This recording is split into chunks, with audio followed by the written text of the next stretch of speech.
Welcome to another episode of Perspique, where curiosity meets perspective. We are thrilled to host Dr. Sujoy Chakravarti, a professor at the Center of Economic Studies and Planning, JNU, with a PhD in economics from Purdue University and a specialization in experimental and behavioral economics, development economics, and game theory. Dr. Chakravarti brings wealth of knowledge and expertise to us here today. He's an impressive academic journey, including teaching positions at IIT Delhi, IIM Ahmedabad, and University of Texas, Dallas. His work has been widely published in renowned journals tackling topics like risk aversions, public goods, experiments, and food security. Get ready to explore a groundbreaking insight and thought-provoking discussion in today's episode. Thank you so much, sir, for joining us today. Thank you so much for having me on this podcast. Sir, we'll begin with your first question for the day. You illuminated us on the role of emotions when it comes to decision-making in the conference here. You talked about the role of various parts of the brain. Could you comment on the subversion of emotion? How can it be viewed as a step forward in making rational decisions, and give us a get-go on how students can pursue the same? Okay, so firstly, I don't believe emotions should be subverted. I think some emotions, particularly negative ones like anger, other kinds of dysfunctional things need to be subverted. I feel emotions are extremely important in creativity. And in fact, some of the most creative, brilliant people in the world were quite emotional. So I'm not going to go on record and say emotions are bad. And I feel also a strict idea of rationality makes us like AI robots. So I wouldn't advocate that. So I feel definitely that certain emotions come in the way of us, achieving things in life, and mental health, and which is dysregulated emotions. A lot of the behavioral aspects of mental health show up as dysregulated emotions. I feel those can be tackled, and I feel there should be a bigger conversation on mental health, particularly with younger people, because I feel you guys have a lot of stress in the world today. I mean, you guys work like 20x as hard as I did at your age. And I feel that this leads to emotional upheavals, and I think those need to be tackled. But I don't believe emotions overall are a bad thing. I think they've created civilizations, they have built institutions, and things like love, passion, devotion, these are powerful emotions, and they should be harnessed in the right way. I believe that. Okay, thank you so much, sir. I think that again puts in a very emotional touch and a very relatable factor for our students listening here. Now that we've set an agenda of how much expertise and research you have in this particular agenda, could you again walk us through your journey of how you reached here, and as an advocate of behavioral economics and game theory and whatever observations you've made in India, could you probably walk us through your journey and how it unfolded until here? Okay, so let me be very clear that I was very demotivated in my 20s, and I didn't really plan on any of this, and whatever success I have had has come kind of slowly, and I feel that I got very excited. I was always very excited watching human behavior, and I was a big human behavior person, like a junior, bad quality psychologist when I was younger, trying to figure out people's motivations. And so when I went to study in the US, I was very demotivated about economics in general, because I found the models to be very wooden, very boring, and then I feel that I got exposed to cognitive psychology, experiments, also marketing people who were doing, though for all kinds of evil reasons, but they were also manipulating people's, personalities and talking about all kinds of treatments you could do to change people's behavior. So on one level, I of course didn't find it ethically that great, but I found it quite exciting. And I guess I got into it because I saw that there's a possibility in applying this kind of methodology to make, I feel, the rather boring and vanilla canon of economics kind of come to life. And I think that was my only motivation. So I got good at it only when I was inspired by like that. I was never that interested in economics at the beginning, but now I feel this new, more enriched economics I'm much more into. That's what I think. Correct. And honestly, sir, personally speaking as well, and I believe our listeners will also relate to it, that the economics that we have been traditionally learning doesn't include a role of emotions in it. And you bringing that gives us a lot of inspiration and a lot of motivation to work towards a more rational but emotional side of economics as well. So thank you for putting that into perspective. You have a paper on colorism, confidence, and productivity, which is experimental evidence from India, that showed us a mention of skin color can be a factor in variable productivity. What are the various cases for this phenomenon, and what are the few measures that probably can curb this? Okay, so this study is quite new. It is with my very brilliant PhD scholar who's about to graduate, Nishat Anjum, and she's done all the data collection and the analysis. So I have to give lots of credit to her on this project. And so I think what it brings out is that relatively irrelevant things like your skin color, which should not matter. There's no biological determinism with skin color in the sense that if you're darker, you're stupider. These are all human created cultural artifacts, which have come from slave owning societies and, from the 18th, 17th century. And I feel they still bother us, by creating these artificial differences in productivity induced by self-limitation when primed in a certain way. And I feel we've been doing a good job in India, which is why I don't get strong stereotype threat, our research, but we get this effect that showing lighter skinned people and making them aware of their salience of their light skin makes people get more pumped up. And I feel that they should not get so pumped up. I feel that these differences, so I feel in organizations, there should be a push to kind of not have colorism and have a certain way, I feel too much emphasis on appearance, which in India turns into some kind of fairness thing. I feel we should be less concerned about appearance in a country which is so highly diverse and we should not let these colonial artifacts dominate our thinking in 2025. So I think like Dark is Beautiful campaign, there's a lot of really nice campaigns which have really helped, I feel. And I also feel if we ran this in South India, we would not find the effect. So I feel it's also very contextual because we ran our experiments in North India and East India, where there's still a sort of colonial aspect to thinking. So I'm very excited to kind of take this forward and maybe do experiments and other projects in other places in India, because I deeply believe in context and culture determining our performance. Perfect, amazing. And now that you've brought up the culture part of India, and we do know that it's so unique and so diverse, so bringing in behavioral economics into such a diverse country, could you just tell us your views on culture and behavioral economics? And it's in a very nascent stage right now. So being a behavioral economist, what could be a future step that you would personally take or advise other budding economists to take to keep that culture in and the context in account and probably move forward with such experimentation?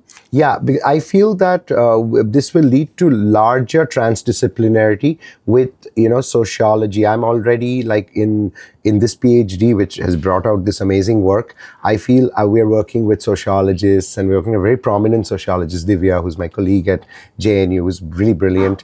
And I feel that we're also bringing in sociology and psychology. So there's this good mixture of sociology, psychology, and economics, I feel, which should have been done a long time ago, because great scholars from the 18th century have talked about, if you read things like Adam Smith and David Hume, you'll find what they're talking about actually is a mixture of economics, psychology, and sociology before these disciplines actually formed properly.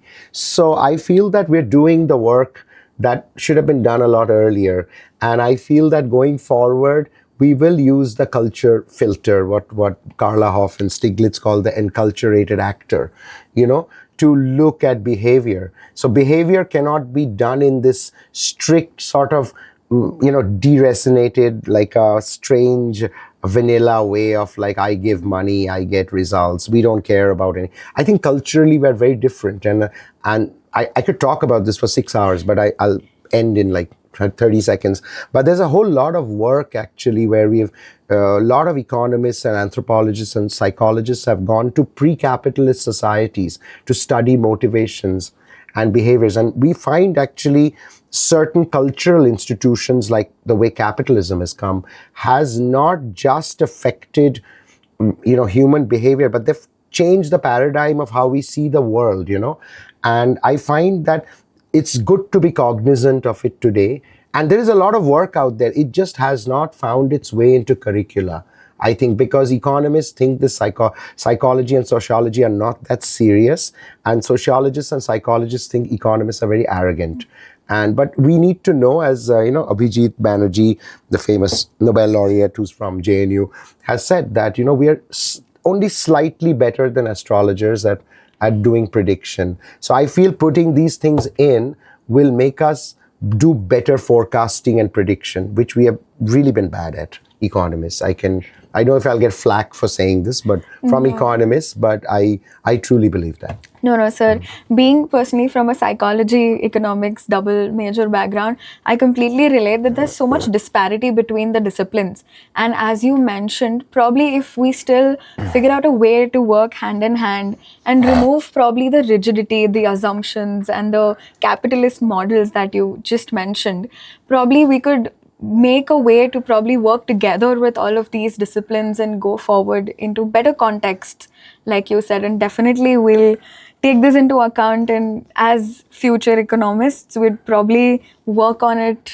Yeah, free your mind, open your mind. That's all I have to say to people. Don't get lost in that, your various quantile regressions and your various kernel density estimations. All that is great. I mean, I think, but somewhere, and I'm not trying to make some kind of Luddite argument. My students and they're very, very advanced. If you see my PhD scholars, they know all the state of the art, what's going on. But it's not the state of the art that determines, I feel, ultimately human endeavor and human success. I feel you have to have this sort of cultural, emotional core in there. It cannot be taken out, and you cannot have this model, often linear, of our behavior, which is not working very well, I feel. Correct. And like you also said that we do learn a lot of regressive or correlation-based studies, which are very quantitative. But within the conference, we have also observed that most of the behavioral economists have now evolved towards qualitative studies like focus group discussions, or some of them have also introduced like diary studies to maintain a survey or maintain the evolution of emotions or how people respond. So yeah, the only thing I have to say, the only caveat I have to offer, and I'm also into qualitative things and nuanced things. I don't want to proxy one type of behavior, one thing exactly, like, we check one variable. So that's kind of not right also. But with that being said, I feel the advantage of doing quantitative, so I'll also give a defense for these larger randomized studies, which I know a lot of people, particularly in the humanities type sciences, are a little, at least in JNU, there's a big tension between, you guys are trying to measure things, but human behavior cannot all be just measured, metricized. But to the credit of people who are metricizing it, I feel that one big mistake we make in the world is we make small sample biases. Like, I make them all the time. So trust me, I'm not somebody who's saying that, I just got it right, everybody doesn't know. I'm not making such dumb claims, I make it every day of my life. I categorize people wrongly. It is because if you just talk to 4 people and you try to find out motivations, you're going to get one set of motivations that's quite different from if you sampled more people. So I feel these newer AI-based things, and I'm not a big advocate, AI ko le aao, sab kuch mein dal do. I'm not saying that. But I'm saying in a cautious way, using large language models and things like that, which I'm sort of getting into now, thanks to some brilliant students of mine and co-authors of mine. And I find that may be one bridge between looking at more nuanced data and using a machine algorithm to kind of thematize them. again, not to get like trump up certain things, which I don't want to be faddist about it. Okay, but I feel now we are going to get to a convergence of qualitative and quantitative in a good way, not in a bad way, I feel. And so I'm quite confident about the future of using these tools in the right way. Okay. Correct. Honestly, by mentioning this, probably you've spelled out the future steps for our listeners. And I think you've already given us a direction towards how we can do our researches and our projects further. So thank you so much for doing that. And coming to our last question, for our Indian students, what would you recommend that, like you said from your personal experiences, that there are so many times where we let our biases rule our judgment? And again, there are so many times we are in a dilemma that should we rely on our judgment or should we rely on our emotions? And again, there's so many aspects and factors, like you mentioned, that probably we are extremely stressed, or we have deadlines to meet, or we are honestly sometimes just demotivated, can't do much. So how to probably make behavioral economics as a path to probably go forward with our studies and probably induce other people to do the same? See, behavioral economics is not it's not a panacea. It's not like just a lotion you apply and everything will become okay. I feel though that I feel more integration in curricula where we are talking to each other a little bit instead of being contemptuous about, oh, sociology is funny and they're like, oh, economists are arrogant like fools, like getting out of this debate, which I think adults should learn to cooperate. So first thing is cooperation. I think in a diverse country like ours, we need cooperate. That's the first thing. Like we're at each other's throats. And these are all cultural battles as much as they're economic battles. So somewhere we need to integrate our country a little bit. I also feel in curricula, I feel there should be a certain level of interdisciplinarity, which we are going towards. I mean, I'm not saying anything new, but I feel that going forward, it's never going to be just studying economics. Like we have economics model of the same behavior that you have in psychology. Like at one time, like we're walking on parallel tracks, economics is saying something about something, sociology is saying something else about the same phenomenon. Psychology is saying something.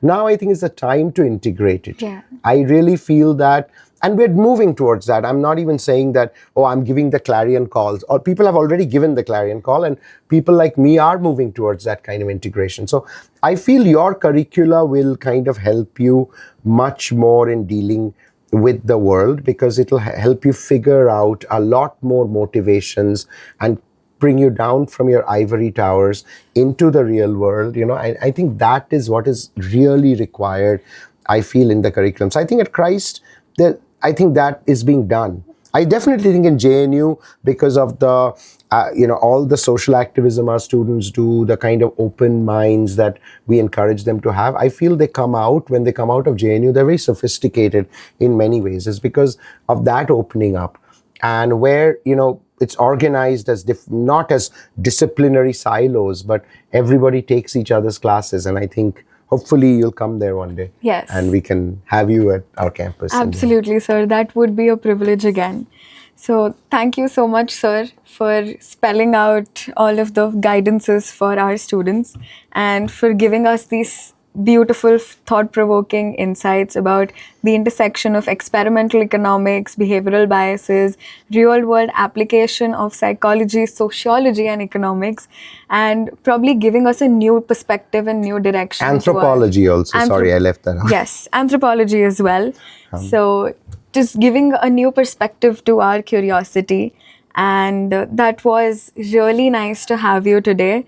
Next time, probably when we come with a more stronger message, and like we're doing a second podcast with you, I think it's already improved to whoever has heard our previous podcast. If you haven't, I was very bad in the previous podcast. That was again a beautiful, beautiful conversation. I'm not so sure, but if you think so. Yeah. This time you've stepped it up and you've literally given us an entire direction. Now you're putting pressure on me. The next time we'll have to step it up more. I'm not sure I can do that monotonic step up. No, sir. I believe our listeners and we all agree that you're a natural at it.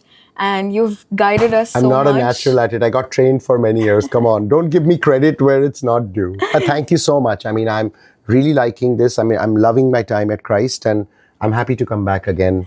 Thank and all the you. econ department people are really nice, your teachers. Thank Yeah. you. Thank you so much. And hope you've had a nice time. All the listeners, please stay tuned to Perspique for such insightful podcasts.